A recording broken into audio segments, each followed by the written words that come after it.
You're listening to the Product Coalition podcast with Jay Stansel. This is where product mastery happens. This is where careers are made. Welcome to the Product Coalition podcast. Let's go.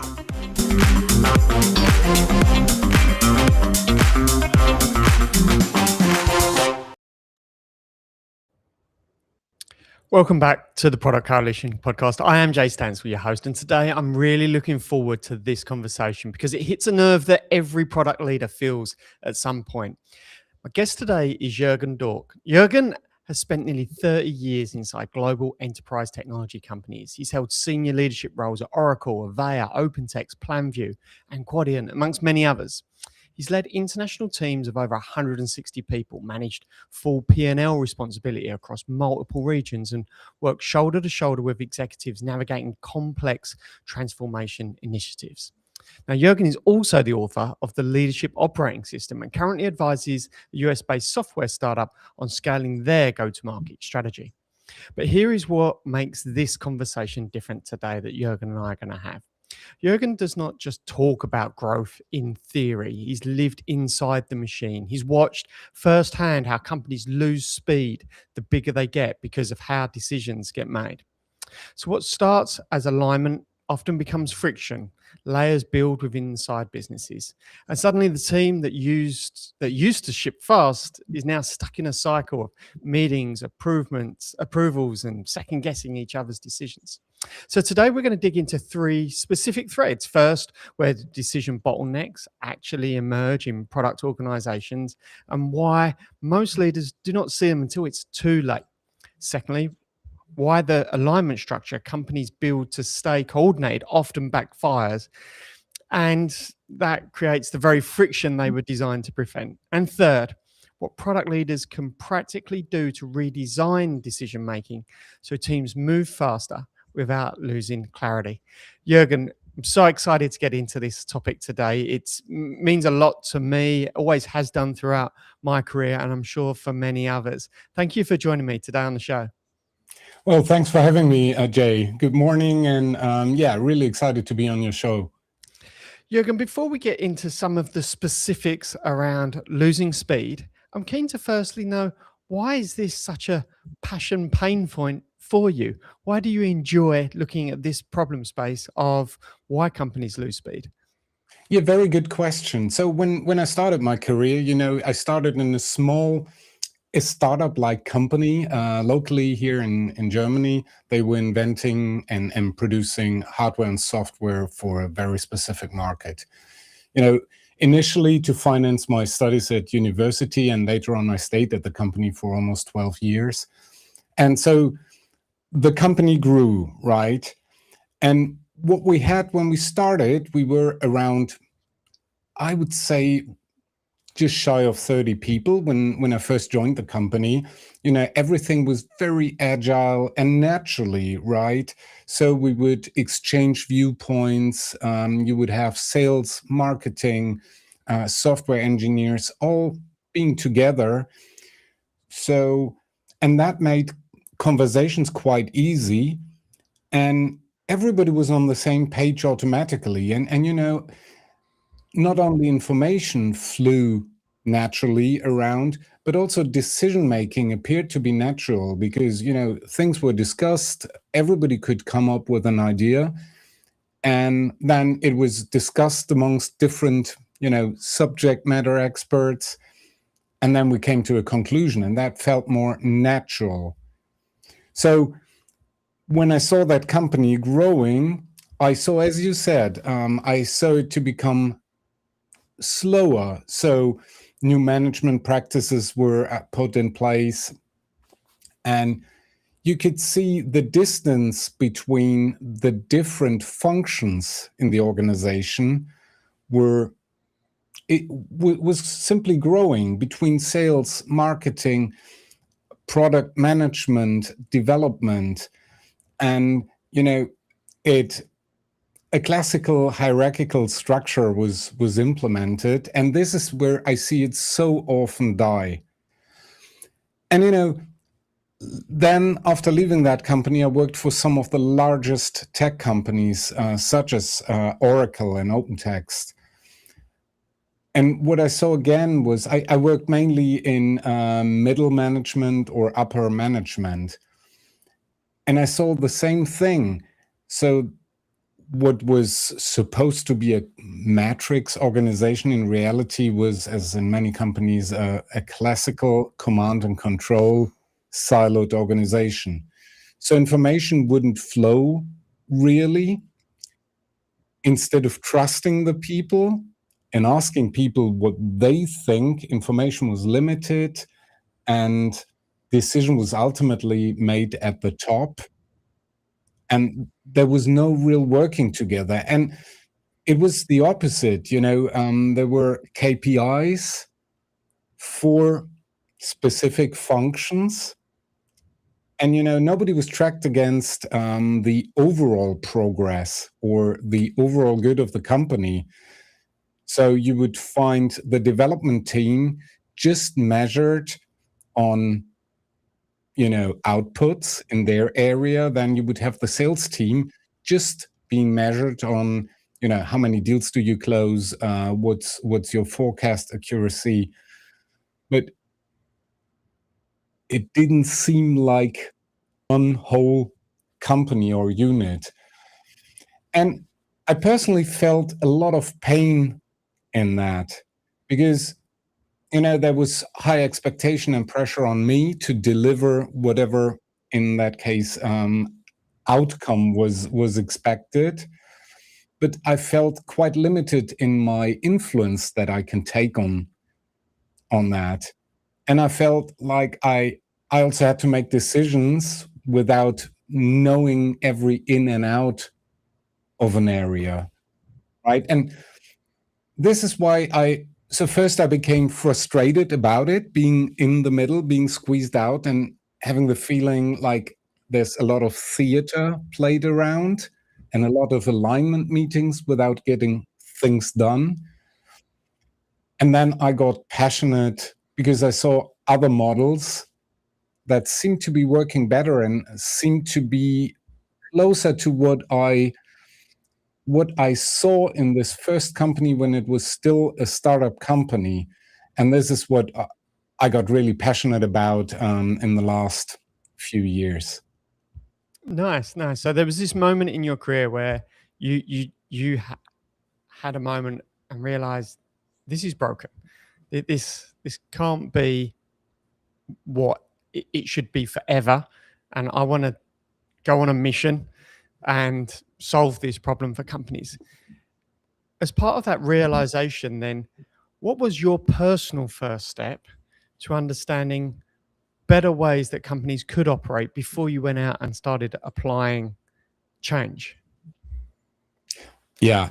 So first, I wanted to get familiar with the topic. I wrote books about it, but that's all just theory. And then I started to reach out to people that I heard from, that I found on LinkedIn, that were involved in those change processes, that were running different organizational models. I started to talk to them, interview them. I started to meet them in their companies, and I wanted to understand, how does it work? What system are you using?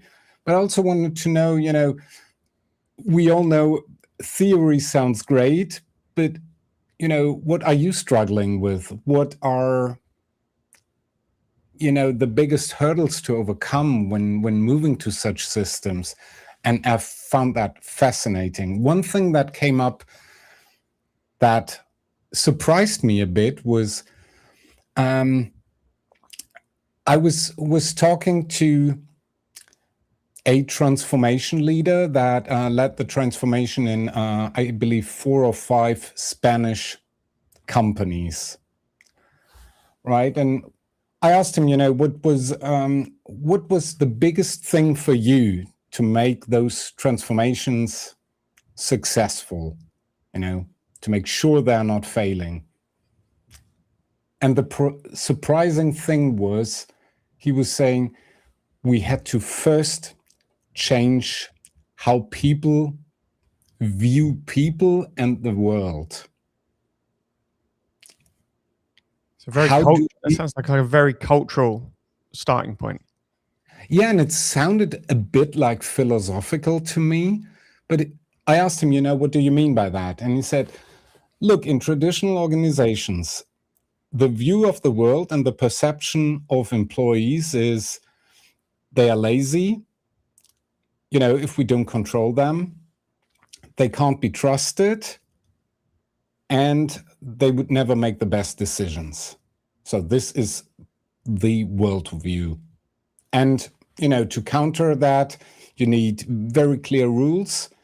You need to control them. You need to tell the people exactly what they have to do, and view them more like a cog in a machine, right? And he said to me, once you change that to a model where you perceive your people as great, they're not just a human resource, they are all unique with their strengths and weaknesses, with their creativity, with their passion. They're great people. They can be passionate, and they can do great things. And once you change that, you can start building an organization that is centered around your talent that you have. And when we discussed that in further detail, I said, and regarding big decisions, and he said, wait a moment. He said, what were your biggest decisions in life? Not in job, in life, like in your private life. I said, well, I'm together with my wife for over 35 years. And, at one point we decided to marry, to have kids. We have 3 kids. We bought a house. He said, Jürgen, those are quite significant, big decisions in your life, right? I said, yes. And he said, do you know the situation where you had to get an approval to buy a new laptop for $1,000? I said, yes, that's quite the norm. He says, yeah, and that is the disconnect. If you don't trust your people, that they can make good decisions if they have all the information they need, right? How do you expect them, to run full throttle?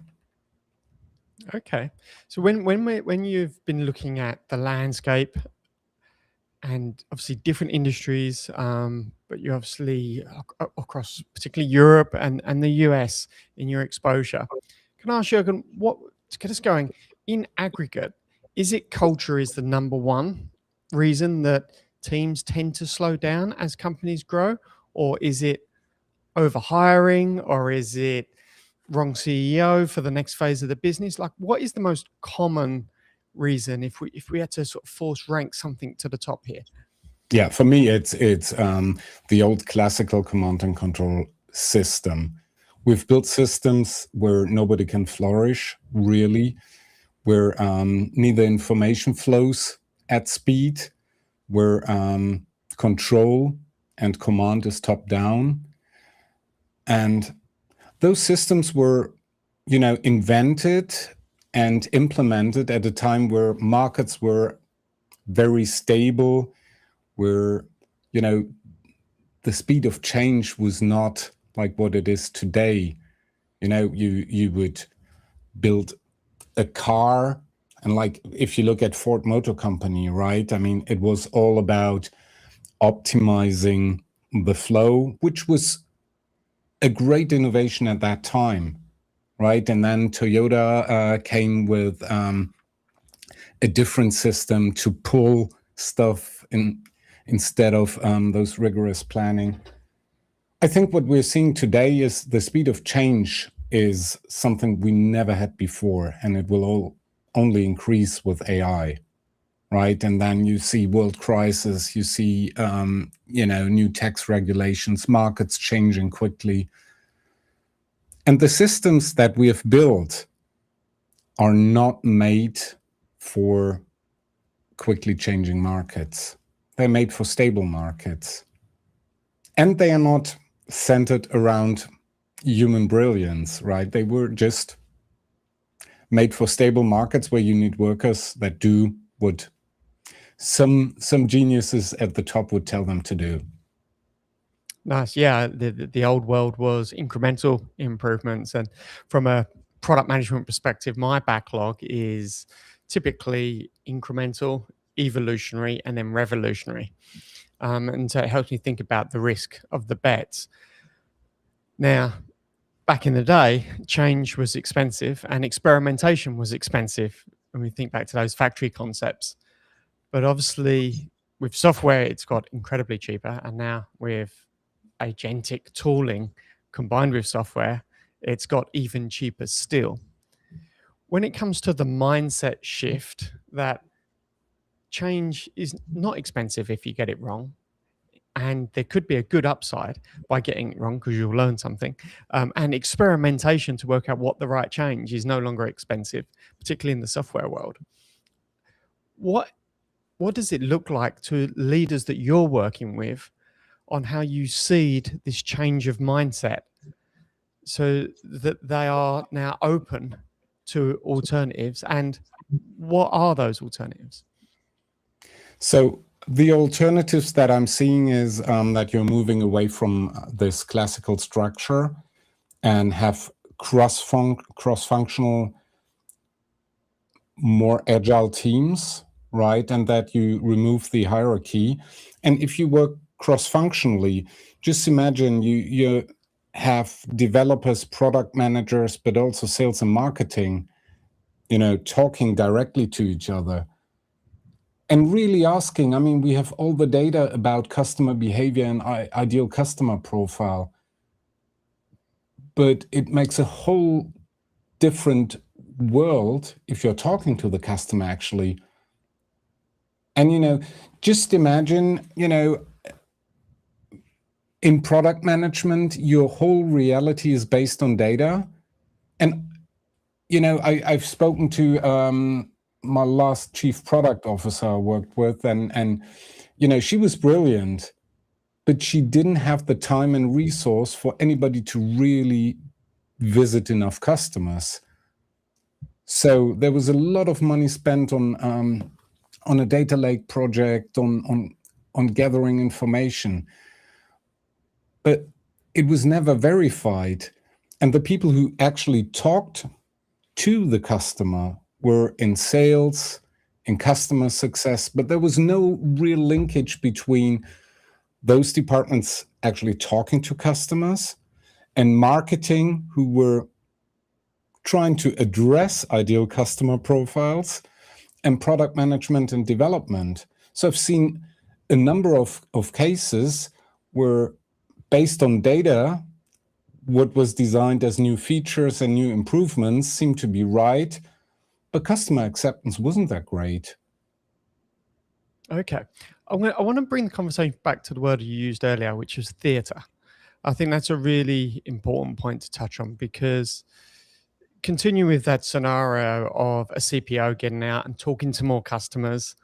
That's possible, feasible, generally realistic for them to make some changes in their world so that they can do that. However, when they bring the insights back that are ideally more substantial or better synthesized, there's better definition of what the customer needs versus what they want, and they've got a better story to tell, there is still, in a large organization or even a non-startup, let's just say, generally speaking, this theater of performance that you mentioned earlier. So so whilst product people can go out and do their job better, what is it that they need to do to enable the rest of the organization to change the way they work with product? What are the difference of conversations they need to be having? What is the change that they need to be spreading, either externally and being a champion of, or internally champion it to demonstrate that it works? Because the theatre is going to exist anyway, no matter how good you are at your job. So how do you see through that theatre? Should you be calling it out? And how do you have different conversations to try and get rid of some of the theatre and bring it back to some of the action? Yeah, so it all depends on which level you are, right? The higher you are in a classical organization, the easier it is to make a change and convince people that separate KPIs or conflicting KPIs won't fix the issues. And if cost and revenue are not aligned with your plan, that putting more pressure isn't solving it. I think if you're not in the top ranks of the org structure, what worked best for me is to seek some informal alignments, right? And instead of spending your time on those official reporting calls that block a lot of your week, just talk to peers in other functions and say, look, why don't we get together? Ultimately, we might have conflicting KPIs, but we have the same goal, right? We want to make sure we're successful as a company. Why don't we get together? Ideally, you're proposing to have an offsite meeting to really sit together and try to understand each other. If that's not in the budget, I would at least have a regular, and it can be once a quarter, a call where you're coming together and just brainstorming, talk about your issues, talk about what you're seeing and what you believe. And sometimes it's a real aha moment. Okay. I'm going to try and discover a little bit from you here, Jürgen, around cultural differences, around making some of this progress. I spoke about in the introduction that alignment often turns into friction instead of clarity. There's processes agreed, there's approaches agreed, and then execution happens and it turns out it's created bureaucracy, not acceleration. I don't want to talk about that generally, though. What I'm really interested in, Jürgen, is you've worked across Europe and America as Avaya. Where do you see differences and similarities around cultural approaches to both establishing process, but also where those cultures do turn into friction instead of clarity? Because I hypothesize that the way we go about work in Germany is going to be different to the way we go about work as a startup in San Francisco, for instance. Is that an actual reflection of what you've seen and experienced? And again, how does alignment turn into friction in both cultures? Yeah, I think that's a really good one. So I think cultures are really, really different. And I think the biggest point is really, if you're trying to understand, right, then it's a very good basis for avoiding misunderstandings and cultural differences. And I give you an example or a few examples. So one of the early ones was in this first startup that I worked for, right? We had a major OEM customer from Japan, and our logistics department was communicating with them via email about how things get shipped to Japan. And, so our responsible person for that logistic part sent an email and said, look, this is how we're going to do it, and la-di-la-di-la. And he got back an email saying something like, no, it can't be done like that. It has to be this way. So he said, understand your requirements, but due to local regulations, doesn't work, but it might be this. And he got just the same email back again. Cultural difference. So he got, in the end, the same email 7 times. And at that point, they were just booking a flight coming over to Germany to discuss. And what the problem was, the receiving party at the other side could culturally not say no. Right. It wasn't just an acceptable behavior. So it was really the understanding part. Same as for, like in Germany, people would be very direct. They would say, look, this is simply not good enough. There are markets where you would package it more like, look, in general, great work. There is this element which was not quite good.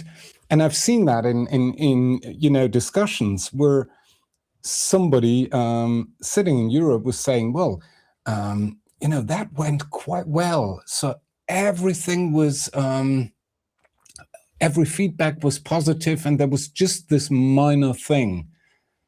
And I said, well, I think the message they wanted to bring across is it was crap. And it was just made very polite. So really understanding what the other person wants to say and wants to achieve is, I think, the biggest cultural difference. Right. Okay. Within that, some of those stakes can be very high stakes. You mentioned an example there, like internationally, intercontinental example. When it comes to the speed of decision making and the stakes are high, what is it that needs to change? What is it that needs to be different versus the day-to-day stakes around decision making? So first question is, is it reversible? Okay. Right? So it's a difference if I could just make a decision, and if it turns out to be a bad decision, you can revert without a high impact, right? If it's a decision with high impact, or with which can't be easily reverted, or a lot of money would have been spent, or you just can't turn it back, then I think traditionally it's okay, you need more approvals. But I think the real essence is how much information do we need to make a really informed decision, right? And what consequences do we have to take? And I think, people who are closest to the action can actually make a much better decision than somebody who has got a huge seniority but doesn't understand the real question really well.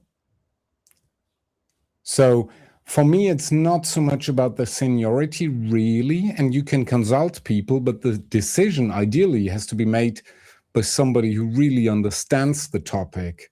So just imagine your company is designing, I don't know, power plants, right? So investments are huge. And if you have to make an important design decision, I think the person best suited for such a decision is somebody who knows the details of the product. Okay. Right? If that person understands the financial impact and has got all information, then I think it makes more sense for that person to make the decision than somebody who's really far away from the actual thing that needs to be decided on. Okay. So to make that work in reality, is there for the social agreement up front before any decisions made around and understand who makes what decision and documenting that? Or is that therefore going to just create a bottleneck in itself where lots of decisions always come to one person because most decisions are, I don't know, maybe financial investment decisions rather than operating principle or method decisions? So it's you need clear rules and guidelines. It's not just I empower you to make a decision and half of it is missing. You don't know up to what level, whom you need to consult before you make a decision. So you need really, really clear guidelines. You need to document that. You need to train the people. One of the biggest transformation initiatives I'm seeing right now is with a big pharma company, and I've been with them 2 weeks ago, and it's really a massive undertaking to have such it's a real giant company, right? And they wanted to move quickly into distributed decision making. So, and when that was first announced, people were really scared because they were not used to making decisions on their own. But more importantly, they didn't understand what the guidelines were, right? So what are the guardrails? How do I make decisions? Whom can I consult, or should I or have to consult before I make that ultimate decision? Also, how do we deal with conflict? Right? You can put people together in a dynamic team, but how do we handle conflict? Can I ask what are some of the world-class ways you've seen the answers to those questions you just mentioned distributed, socialized, and taught or onboarded? How does that work? How do you get these manifestos out into multi-thousand person companies in a way that it's just not another email or a PDF or a slide deck, but it's actually socialized, engaged with, and adopted? What does that look like in great practice?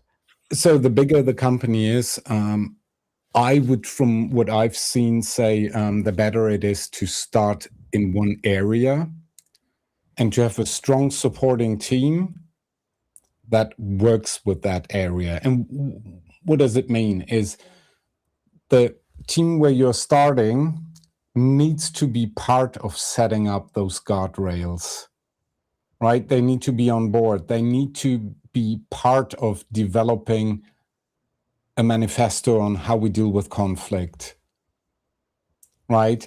They need to be part of how transparent are we with financials, with salaries. And I would start with a team. You need,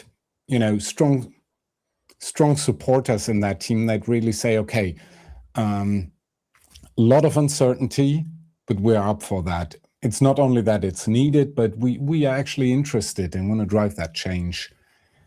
And I've talked to at a transformation conference last year to an extended board member of a large automotive manufacturer, right? And he said, there's no doubt we need to do this change because we're becoming too slow and we're losing out on foreign competition. And they were like discussing, how do we approach that? And they started in one area. And surprisingly, it was their traditional finance silo. And, his feedback was there were a lot of people who were really up for it, were enthusiastic, wanted to contribute. Of course, some, wanted to, leave as quickly as possible, and they changed to other departments, right, that were not moving. But he said, he was surprised how many people were really up for that,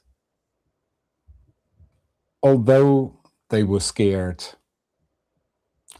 of the unknown.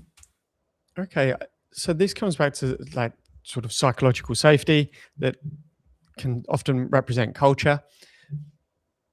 But in a large organization, you mentioned in that example a department that was making change and one that isn't in the same entity. Most people listening in are not sat at the top seat here. And as much as you say, talking about distributed decision making and cross-functional working, etc., there is, as you also said, still a traditional org chart a lot of the time there. What is the realistic change that can happen at the grassroots level, at a team-based level, to improve the decision speed, but without creating disruption throughout the rest of the organization? What can the middle management and the individual employees genuinely take away today to think about, here's what I'm going to do starting on Monday different to improve decision-making speed in this entity, even though it's not coming down yet from the top down, and I don't want to wait forever for that to happen? Yeah, I would align with cross-functionally. Typically, you are in those organizations, you are siloed. Reach out to them, make the proposal, and say, look, I'm fascinated about different ways of working. You're probably as frustrated as I am with, working in different directions. Why don't we stick our heads together on how to make it different and try things out, right? And trying things out and brainstorming and taking small steps isn't that risky. And you can then prove, look, this is working better than what we had before. But, build the trust, small steps, and work together, informal. It doesn't have the big shot in the beginning.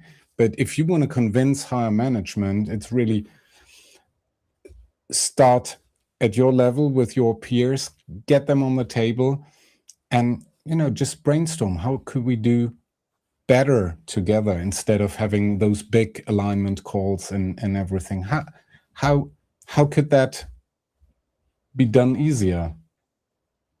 Can I ask, Jürgen, what are some ways that those same individuals can quantitatively demonstrate an experiment of change has been successful or has not been successful and it's had no effect or a negative effect? What are some of the ways that your business leaders you're working with are looking for to measure change is effective around decision speed?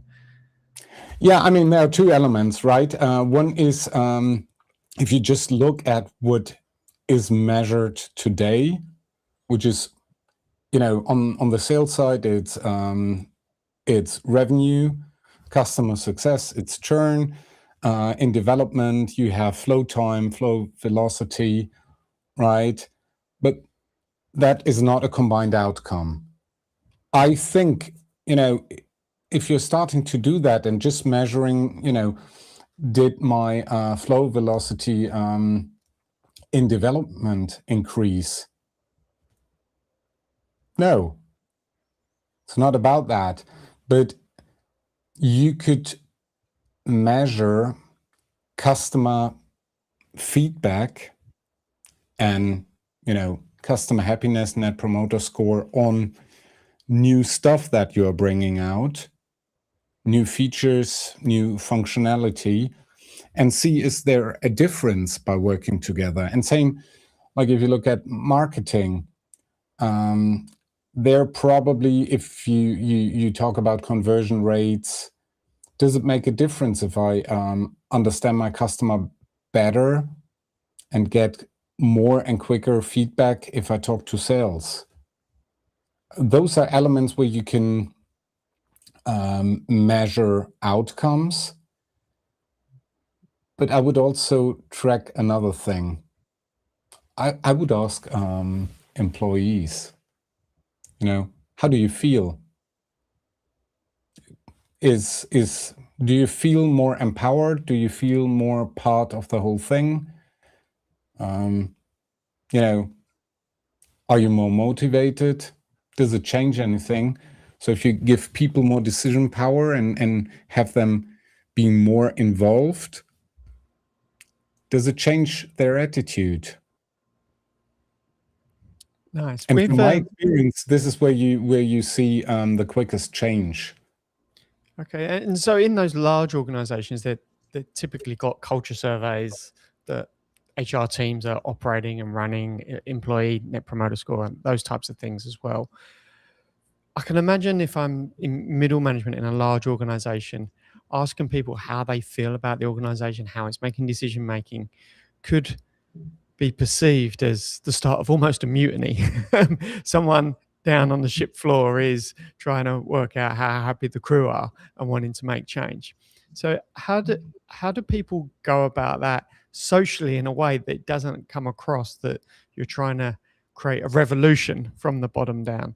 What is the language look like so that when an executive hears that this surveying of employees is going on, they're not of fear of it, they're actually endorsing it? Yeah, I wouldn't run a massive survey amongst people.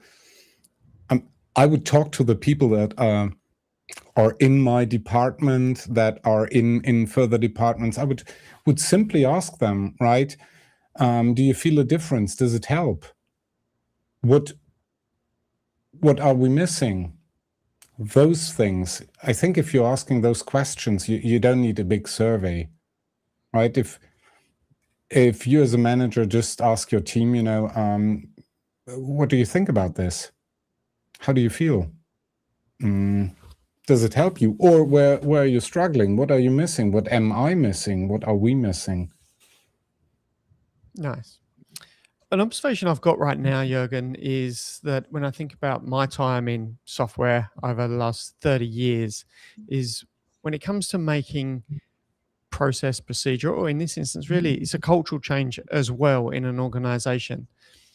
Other than the transformation hype of Agile 15 years ago, this is without doubt the best window to start thinking about how we could do things different, and the best window to stand out as either a potential future leader of a company or an existing leader of a company, because there is so much tooling change that happens. And as the tools change, the cultures and the processes tend to change around them as well. And I would actually encourage people to be brave in this moment, because another window like this of revolution with the tools that you're changing, the tool set's going to change more in the next 3 years than it's done in the last 25, probably, when it comes to Microsoft Word and Excel and databases and access to code and those types of things. What is it that you would like the audience to walk away with when it comes to being brave and thinking about how they could implement change to make decisions faster? Yeah, I think so 2 elements. One is ask yourself, what's my view of the world and the people around me? I think that helps when before going into what's the ideal future state of my role, my career, and the ways of working. I think those are essential questions. And then if you're thinking about new tools, so mainly how AI is revolutionizing all industries, right? You can look at it from, what will AI take away and at what speed? But the other side, and I think more and more people are getting that, is, well, what amazing things could we do with this new technology? So if you have great people and better tooling, right, you should be able to make amazing stuff. So, but I think, looking at those 2 angles, what could we build and how do we look at the world and the people are essential questions. Nice. I like that point on bringing it back. Jürgen, for those that are at the start of their career, and that are going into their first role, their first organization, whether it's startup or enterprise? What is it around that clean slate opportunity of starting your career you would like them to really be thinking about for day one, month one, and year one of their career? So it's something that is really dear to my heart, because I've got 3 boys, right? And the 2 older ones are on the verge of going into their first roles. And we were discussing a lot, and they wanted to know, they said, well, Dad, you've been in business for so long. What would be your advice if I want to become successful in my career? And I said, look, my advice would be, things will change much quicker than at the time when I stepped into the world of business and career. So my advice would be, try to find areas that you really love doing, right? That you're passionate about, because naturally you will become good in those areas. And, change needs to be built in. There is no, I take this university degree and then I go into the job and this is my career for the rest of the life. Things will change, and, just don't try to fight it, but see the opportunity in it. I think, getting into areas you're passionate about, try to find what excites you, and then, embrace the change. And there's massive potential in change. There's always been. Yeah, and I think with that change brings new opportunities and working in environments that you could never dream of 25 years ago. The fact that we can remote work, that you can sit in a jungle and work if you prefer to be outside, or I think finding those working environments where the change will happen within the environment, but the environment itself may be a constant, is also going to help those young people find those places that they just love working in as their career changes over time. Yeah. Jürgen, this has been an absolute pleasure of a topic. I really appreciate the wisdom and the experience you brought into today's session. I also really appreciate those points you brought across around cultural differences, around US, European ways of thinking, and why it's so important to not only focus on the speed of decision making, but focus on how the way we talk to each other and we interact with each other will affect the speed of that decision making as well, because we all are products of different environments and therefore think about making decisions in different ways. So again, I really appreciate those perspectives. Yeah, thanks a lot, Jay, for having me on the show. It was a real pleasure, and I was looking forward to that, really. Fantastic. Well, thank you to the audience as well for listening in and joining myself and Jürgen today on this session around why product teams slow down as they grow. If you'd like to learn more about Product Coalition, you can do so over at productcoalition.com. Until the next episode, thank you very much.